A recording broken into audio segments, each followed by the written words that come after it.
இவங்க கிட்ட இதான் ஒரு பிரச்சனை. வின் பண்ண ஸ்டார்ட் பண்ணிட்டா பாவபட்சம் பார்க்காம ஏறி மிதிச்சுட்டு போயிட்டே இருப்பாங்க. என்னடா இது ஜோக்கா இது? கண்டினியூஸா 6 மேட்ச வின் பண்ணிக்கிறாங்கடா. அவ்வா இனி எவராலையும் நிறுத்த முடியாது. அன்ஸ்டாப்பபிள். அது எப்படி திமிங்கலாம் ஒரு டீம்ல ஒரு பய விடாத ஃபார்ம்ல இருக்க முடியும்? பேட்டிங் பவுலிங் ஃபீல்டிங் ஏமாடியோ ஏமா என்ன ஃபார்ம்ல இருக்கணும்டா எல்லாரும். இந்த ரோஹித் சர்மாவோட வண்டியை நாங்க வேற தெரியாம ஸ்டார்ட் பண்ணி விட்டோம். இப்ப எவனாலையும் நிறுத்த முடியல. இந்த ரெக்கல்டன் வேற எம்ஐக்குன்னு அளவெடுத்து செஞ்ச பீஸ் மாதிரி ஆடுறா. இதுல ஸ்கை வேற ஏன் தெய்வமே எப்படியா உன்னால மட்டும் இப்படிலாம் ஆட முடியுது?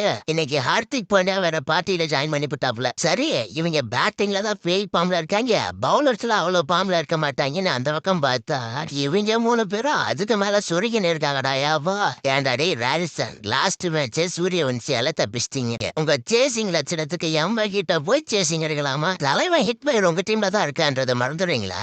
அவ்வளவுதான் கதை முடிஞ்சிச்சு. சப்ஸ்கிரைப் பண்ணிட்டு போங்க டயவா.